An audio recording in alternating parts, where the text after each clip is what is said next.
Bonjour, bienvenue sur ma chaîne. Aujourd'hui, nous allons réaliser un gâteau au yaourt. C'est parti?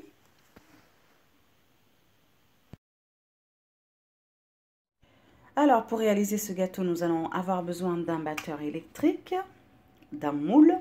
Comme vous pouvez le constater, je l'ai déjà préparé, donc j'ai mis du beurre et de la farine pour que le gâteau n'accroche pas. Et nous allons avoir besoin d'un bol et d'une spatule. Alors, on a préparé le moule, donc j'ai beurré et fariné. En attendant, j'ai déjà allumé mon four également et il est en train de préchauffer à 180 degrés. Pour notre liste d'ingrédients, nous allons utiliser comme unité de mesure des pots de yaourt. Donc, nous allons utiliser 3 pots de farine, 1 pot de huile, 2 pots de yaourt, que bien évidemment vous choisissez en fonction de vos goûts. Moi, en l'occurrence là, je vais utiliser yaourt pêche. Après, c'est en fonction de votre bon vouloir. Si vous aimez à l'ananas, au coco, à la vanille ou peu importe, choisissez comme vous aimez.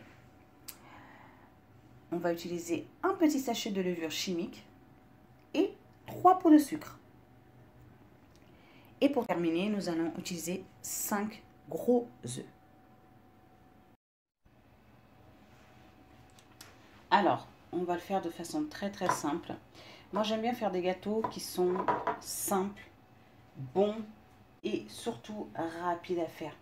Soit pas compliqué. Alors, c'est très simple ce gâteau-là.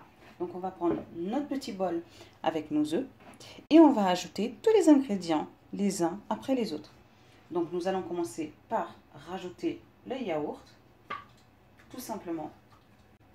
On va ajouter les ingrédients les uns après les autres, tout simplement.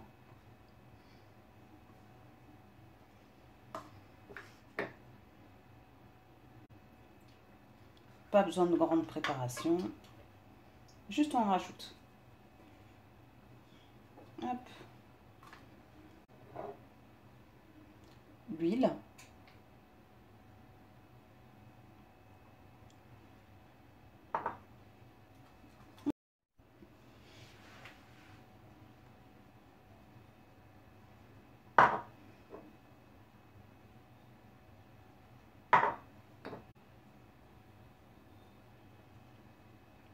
Ce qui est bien avec ce type de gâteau, c'est qu'on n'a pas besoin de se casser la tête.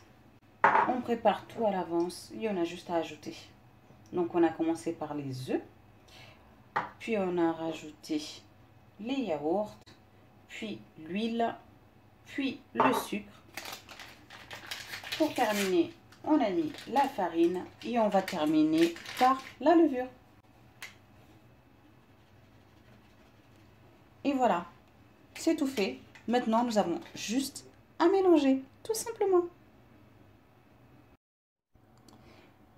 Une fois qu'on a ajouté tous les ingrédients, maintenant, on va tout simplement mélanger.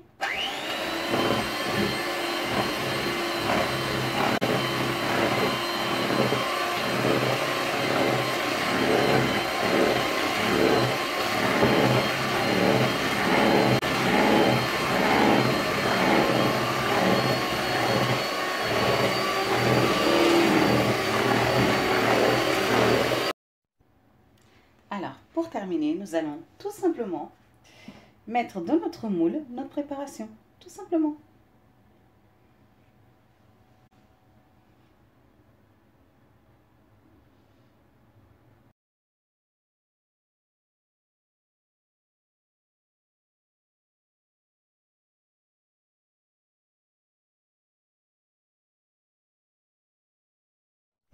Alors, j'espère que cette recette simple et facile vous a plu. Si vous la faites, dites-le moi. Franchement, c'est une recette, elle est inratable. C'est inratable. Donc, je vous souhaite en tout cas un bon appétit.